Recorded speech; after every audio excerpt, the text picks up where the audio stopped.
pray, Father, that you would be with us as we travel, that you would guide us, that you would have a bubble around us, and just help us be your hands and your feet today. In Jesus' name. Amen.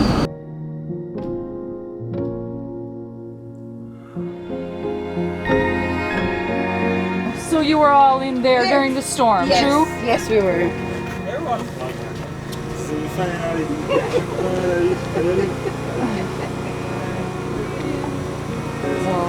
I haven't processed it yet, to be honest.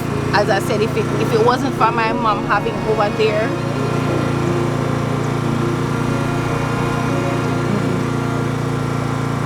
so I try not to think about it. We're in front right now of Miss Bebb's. This is one of their homes.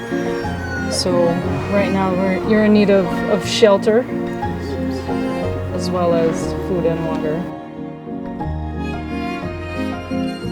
I just want to give God thanks and thanks to PEC family.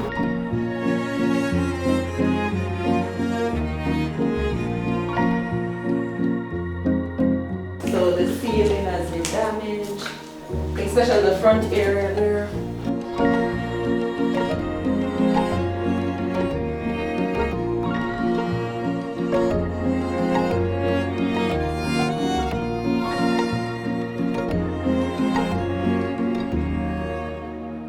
People want to help, and we would like to find a way to help get you a house that is secure. Because what I need is a case of water. That's what I need. Water here is crisis. It is crisis, isn't it? Yeah. Well, we have some cases of water. Oh! So we just want to let all of our donors know that they are helping in this effort, and so the supplies that we've been sharing have been coming from donors like you all. So we just encourage you and we thank you so much for what you've given already. It's gone a long way. So thank you. Yeah, thank you.